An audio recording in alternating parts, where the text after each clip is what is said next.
hizo una trampa. Lo leyó como si hubiese sido un fragmento del libro de Job. Pero no era un fragmento del libro de Job, sino que era un texto de unas tablillas que se habían encontrado en Nippur. O sea, lo que dice él es que sorprende. Los mesopotámicos siempre nos están dando una sorpresa. Tenemos en Mesopotamia un propio Job, dice, tenemos en Mesopotamia el primer canto de amor, según él. Tenemos la primera idea de ética y de moral, como tú decías, la primera idea de razón, la primera cosmología. O sea, pareciera que todo viniera originalmente de ahí. Sí, es un poco lo que te decía hace un rato atrás, ¿verdad? La Biblia es un árbol dentro del bosque, con algunas cosas sublimes, con algunas cosas bastante menos sublimes también, ¿no es cierto? Pero que ha tomado toda esta ¿no es cierto? Toda esta costra, este substrato que está ahí, ¿no es cierto? Lo ha tomado y lo ha reelaborado, por supuesto. Y hay ese texto que está ahí, me parece que no es exactamente un texto sumerio. Me extrañaría mucho que fuera sumerio porque los sumerios no tienen ese tipo de literatura así desgarrada. Ese es un texto ciertamente semita y debe ser del periodo acádico y debe ser del Lutlul Bel-Nemeki, que es una lamentación de un justo sufriente también.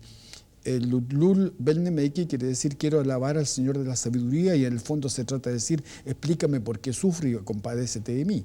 Lo que sorprende es que esto haya sido escrito antes que el libro de Job. Y lo otro que sorprende para mí, cuando leí por primera vez el libro de Gilgamesh, es leer ahí la descripción del diluvio en versión mesopotámica. ¿Qué pasó con el diluvio, por tomar ese ejemplo? Es que tú dices, me sorprende que esto haya sido escrito en el libro de Job, pero es que Job, cada hombre lleva un Job por dentro. Cada uno de nosotros tiene una protesta por dentro. Cada uno protesta por lo que le toca. Yo protesto porque, bueno, por muchas... ¿Pero cuál es la protesta de fondo? No, la de fondo. La protesta metafísica. ¿Cuál es tu protesta metafísica, Jaime? En realidad no tengo protesta metafísica, fíjate. La muerte, yo no protesto contra la muerte. La muerte es una excelente amiga, yo creo, ¿no es cierto? Quizás yo protestaría contra el dolor. Yo protestaría contra la injusticia, pero yo te diría, no sé si una protesta metafísica o una protesta ética, aquí entraríamos, ¿no es cierto? Yo creo que mis protestas son más éticas que metafísicas, te diría yo. Me irrita profundamente la injusticia, me irrita el abuso del débil, me irrita profundamente el mal abuso del poder, me irrita de que no haya... Me irrita que no haya gente a quien admirar. Me irrita que no haya modelos. Ese tipo de cosas me irritan. Esas cosas, contra eso protesto. Oye, Jaime, y de alguna manera Gilgamesh sí tenía una protesta metafísica. Y me gustaría que rápidamente hiciéramos una pequeña pasada, porque tú tienes ese libro, que es un libro que además yo creo que va a ser un hito importante en la ordenación del estudio de este poema, porque es un poema en que se encontraron tablillas de distintos momentos. Hay ediciones en español que de alguna manera mezclan todo en una especie de charquicán. Tú vas a hacer una ordenación con el libro. Pero Gilgamesh es un hombre que está angustiado y que quiere encontrar una respuesta a la muerte. Me gustaría que me contaras de dónde viene este poema de Gilgamesh, qué significa como hito en la historia del pensamiento y la literatura humana, este grandioso poema que casi no se estudia en los colegios y que casi no se estudia ni siquiera en las escuelas de literatura. Y poquito en las universidades nuestras, por lo menos diría yo. Mira, yo creo que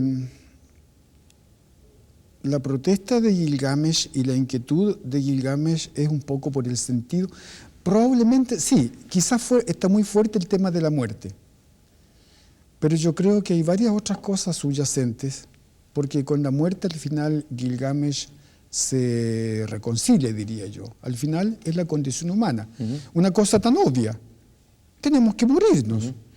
¿Y para qué protestar contra eso? Si al final, en pocos años más, tú, espero que en algunos años después que yo, ¿no es cierto?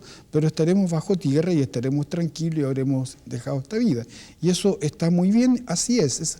Pero hay otras cosas, fíjate que en la cosa de Gilgamesh está muy fuerte, que es el tema del amor.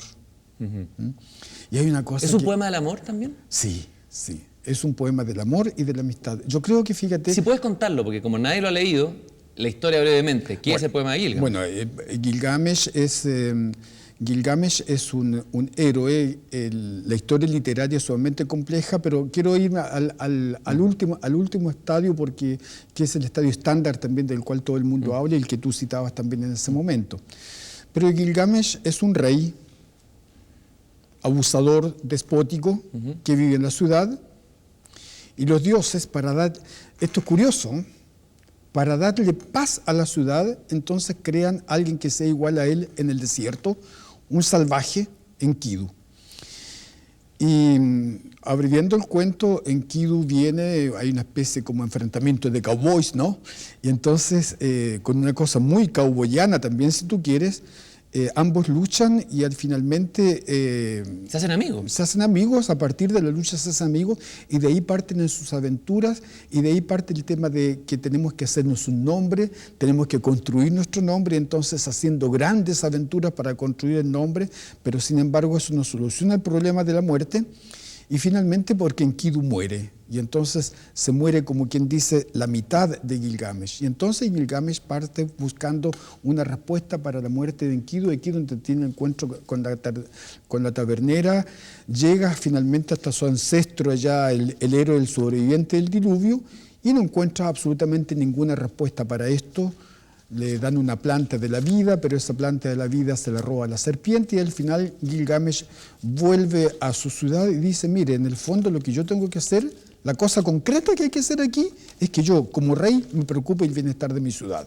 Punto. Eso es lo real. Y el resto es poesía en el mejor sentido de la palabra, no, Jaime, no en el sentido que dice nuestro economista. Oye, quisiera aprovechar de leer un pedacito cortito, no sé qué te parece, del famoso lamento funerario de Gilgamesh, que está en el capítulo 8, en la tablilla 8 que se llama, tú me vas a corregir ahí, que dice, un texto asirio, al primer resplandor de la mañana, Gilgamesh le dice a su amigo, el que está muerto, Enkidu, amigo mío, tu madre es una gacela y el onagro tu padre te ha engendrado.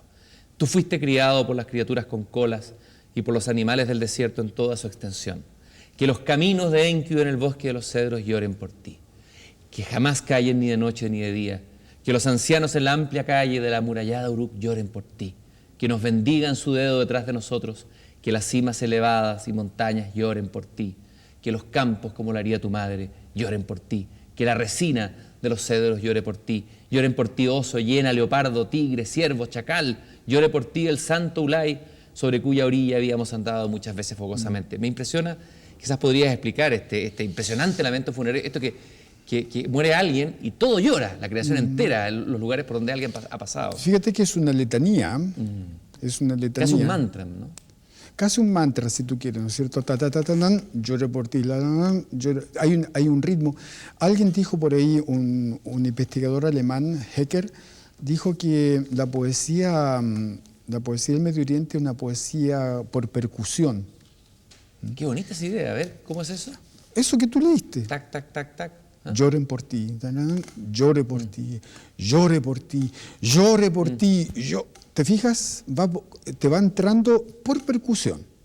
Un poco como es la poesía árabe, un poco como es la poesía hebrea, también que tiene mucho de esta cosa de los acentos tan importantes, ¿no es cierto? Y el ritmo tan importante que hay en ello. Entonces, lo que hay aquí, ¿no es cierto? Y es otra idea que vale la pena, de cómo el hombre entonces no está separado de la naturaleza. El hombre es un elemento de la naturaleza. El hombre vive en la naturaleza. Yo creo que aquí hay una cosmovisión también y que de alguna manera se refleja en lo que tú acabas de leer. Se refleja una visión del hombre como un elemento más de la naturaleza y en que la naturaleza entera está en conspiración en torno con, y el hombre un conspirador más con la naturaleza. En este sentido hay una cosa... ¿Una conspiración o una conversación? Sonaría más bonito una conversación que una conspiración, ¿o no? Me gusta... yo soy un conspirador frustrado. ¿Sí? Entonces, me gusta eso pero en el sentido etimológico, de conspirar, ¿no? Spirar, ¿no? Alitar en conjunto, soplar todo junto, donde todo conspira, ¿no? Donde todo respira así, en el mismo ritmo. Al mismo tiempo. Hay un libro por ahí de un norteamericano cuyo nombre no recuerdo en este momento, a lo mejor tú lo conoces, que se llama El azar no existe. Sí. ¿Lo conoces? No me acuerdo el nombre, pero ubico el Qué bueno. título. Sí. Entonces, él desarrolla un poco esta idea, ¿no es cierto?, donde dice que en el mundo ninguno de nosotros es una isla, sino que nosotros somos como una sopa, una gran... Alguien habló de la sopa cuántica, ¿te acuerdas? En física, ¿no es cierto?, donde esta mesa no es una mesa, sino que si tú la miras a nivel, digamos, a nivel cuántico, esto es el quantum, es pura energía, todo eso. Entonces, él dice algo parecido sucede con nosotros las personas, ¿no? Que no somos tampoco islas, sino que somos una especie de sopa en la cual estamos también todos interconectados, y cuando tú soplas, entonces cuando tú haces algo, eso de alguna manera y aquí de repente se dan aquellas coincidencias, aquellas coyunturas significativas en las cuales tú te encuentres y de repente todo conspira y te produce una coyuntura significativa. Yo creo que algo de esto es lo que se refleja acá también, eso, que es, si tú quieres, una idea bastante distinta a la idea que nos presenta, por ejemplo, Génesis en el capítulo 1, que te toma al hombre y te lo saca de la naturaleza donde está y te lo pone por encima, y los verbos que utiliza el texto bíblico ahí son sumamente fuertes, ¿no es cierto? Porque dice que cuando toma al hombre y lo pone sobre la naturaleza para que señoree sobre él y pisotee sobre él, el verbo real es en el cual tú pones... Y yo siempre me he preguntado, fíjate, muchos dicen, bueno, aquí comienza la aventura de la humanidad, que se abre el pensamiento científico, porque entonces ya no le tenemos terror al mundo, sino que somos señores del mundo. Entonces, yo me pregunto, ¿cuál visión te dice más? Ahora que estamos en época ecológica, en época postmoderna... ¿Quién nos habla más hoy día? ¿Quién tiene más que decir? Juguemos un poco, Jaime. ¿El mundo mesopotámico o el mundo judeo-cristiano? Yo sé que no son las fronteras tan difíciles, pero ¿quién tiene más que decirnos? ¿Son más contemporáneos los mesopotámicos? ¿Habría que escucharlos más, tal vez? Yo diría, habría que escucharlos más. Yo no te digo que no digan más que la Biblia, nos dicen cosas diferentes de la Biblia. Nos dicen muchas cosas diferentes. Y yo creo que vale la pena también la voz de escucharlos diferentes. Lo que pasa es que como nosotros nos movemos en un mundo con una cultura y una religión dominante como es la religión judeo-cristiana, tenemos eso común y no tenemos la agilidad para mirar al diferente. Nos instalamos en el centro de la página y no miramos los márgenes. Pero tú que sabes algo, ¿no es cierto?, de los manuscritos medievales, sabes que la página es importante, pero los marginalia, por Dios que son importantes, porque ahí donde están las obras de arte, ahí donde el viejo... Ahora Mesopotamia no sería marginalia, Mesopotamia sería el problema, que sería el corazón y el origen. O sea, si yo leo atrás, no experto en el tema, me encuentro con el relato del diluvio en el poema de Gilgamesh, es un primer golpe de estado, ¿no es cierto?, a mis creencias. O sea, el diluvio no fue un mito originalmente del Antiguo Testamento, sino que ya estaba en el mundo mesopotámico. Por supuesto. O sea que ellos son los verdaderos padres, entonces. Son nuestros padres, claro, son como los padres de los padres de los padres. Por eso tú me preguntabas al principio, ¿no es cierto?, ¿qué es lo que perdemos nosotros al perder el mundo mesopotámico, al ver un poco la guerra esta de Bush, la guerra del imperio por allá? ¿Qué es lo que estamos perdiendo? Estamos perdiendo humanidad, nos estamos mutilando. De alguna manera, con todo lo que se pierde ahí, sabemos menos de... Y vuelvo a decirte, yo he aprendido mucho sobre mí leyendo este tipo de literatura. He sacado modelos para mí leyendo este tipo de escritos. ¿Qué tal es la religiosidad mesopotámica en sentido amplio? ¿Qué riqueza tiene frente a la religiosidad judía o a la religiosidad cristiana o a la religiosidad islámica? ¿Cuál es la riqueza religiosa o teológica de los mesopotámicos? Te pongo la pregunta de otra manera. Te voy a devolver la pregunta a ti. ¿Ya? ¿Qué crees tú? A ver, quiero hacerla sin ser, como dice que sin pisar muchos callos. ¿Se puede decir eso en el programa? Sí. No entrar como un elefante en una cristalería. Eso es más elegante. A ver, ¿qué te parece a ti preferible? ¿Una religión politeísta o una religión monoteísta? ¿Y por qué? Es una pregunta fascinante, pero yo te la devuelvo porque El gran problema es yo soy un espejo. Mi papel aquí no es contestar yo preguntas, sino devolverte. Así que es una bella pregunta que tú te haces a ti mismo. ¿Cuál es la respuesta, Jaime? Tú eres experto en el tema. Si es que es una bella pregunta que yo te he hecho a ti y no a mí mismo, ¿no es cierto? Yo diría lo siguiente, no es tan claro, ¿no es cierto? Que ¿Pero tú qué prefieres, el politeísmo o el monoteísmo? Como posibilidad humana de vivir en la Tierra. A ver, como posibilidad humana de vivir en la Tierra, yo creo que es preferible, no sé si es preferible, pero yo vivo monoteísticamente, creo, no es nada seguro eso, creo vivir monoteísticamente, pero creo que el politeísmo tenemos muchas cosas que aprender de él. ¿Cómo qué? Por ejemplo, esta familiaridad con la naturaleza, porque mal que mal el politeísmo es la divinización de las fuerzas naturales, ¿verdad? Y yo creo que debemos obedecerle un poco más a la naturaleza. Un dios mesopotámico que te guste, a lo mejor no sé si un dios femenino o masculino. ¿Qué dios te parece fascinante como dios? Un dios, una diosa. Una diosa, ¿ves? Una diosa. ¿Ishtar? Y qué duda cabe, ¿no es cierto? Háblame de Ishtar. ¿Quién fue Ishtar? Ishtar es una diosa polar. ¿Es la Venus mesopotámica? A ver, Ishtar es Ishtar. Respetemos las personalidades y las identidades, ¿no es cierto? Eso. Te hago un comentario. Sí. Hiciste una pregunta tan chilena. ¿Sí? Porque si me dijera, la Marlene Olivarí es la Madonna chilena, ¿y por qué tendría que ser la Madonna chilena? Es la Marlene Olivarí, con todas las limitaciones que tiene por todos lados, ¿no? Pero en fin, es ella. Entonces, pero por favor, vamos rápido a hablar de Ishtar y dejemos de hablar de estas diosas. Es que hay un cierto parentesco, sí. Porque Ishtar es una diosa polar, como te decía, y que por un lado es una mujer. Yo creo que es un tipo de construcción de lo femenino, de cómo construir lo femenino. Y es ¿Hay algún episodio que recuerdas que nos puedas contar? Espérate, ¿sí? ¿No?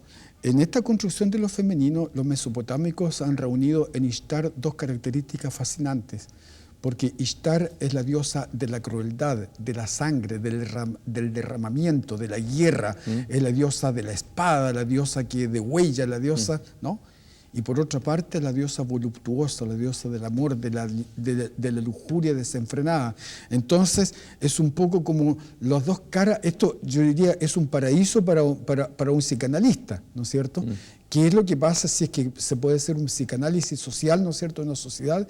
¿Qué es lo que pasa en una sociedad que conjuga y conjura en una figura femenina estos polos aparentemente tan opuestos como son la crueldad y la guerra y la lujuria y el placer y el amor por otra parte? Ya que hablaste de los psicoanalistas, Carl Jung decía que le parecía a él que era más completa una religión que incorporara la sombra, la oscuridad y la luz, que una religión que de alguna manera redujera la realidad a la luz solamente. O sea que él creía que una religión perfecta era aquella que era capaz de juntar esos dos elementos. Quizás el cristianismo de alguna manera ¿no castró esa dimensión de lo oscuro que existe en la realidad y en el inconsciente? Al contrario, yo diría que ciertas formas de cristianismo han exacerbado la parte de la oscuridad inconsciente. Piensa tú toda una, ¿cómo diría yo?, una hipertrofia, una amartiomanía, diría, ¿no? Una manía por la cuestión del pecado, del sufrimiento, de que daría la impresión de que en cierta forma de cristianismo, ¿no es cierto?, Dios está mucho más contento, pero Dios goza enormemente mientras peor la pasemos nosotros. ¿De dónde viene eso? Tú que te has investigado, y nos vamos a pasar al tema del cristianismo primitivo, incluso tienes un artículo sobre esto.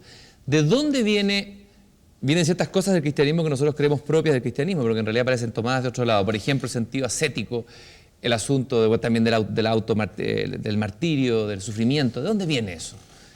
¿Viene del origen, del original cristiano? ¿Viene aparentemente eso es una herencia gnóstica, es una herencia que viene sobre todo esta cosa así como torturante, flagelante, así, yo creo que es una herencia gnóstica. ¿Podría explicar cómo se da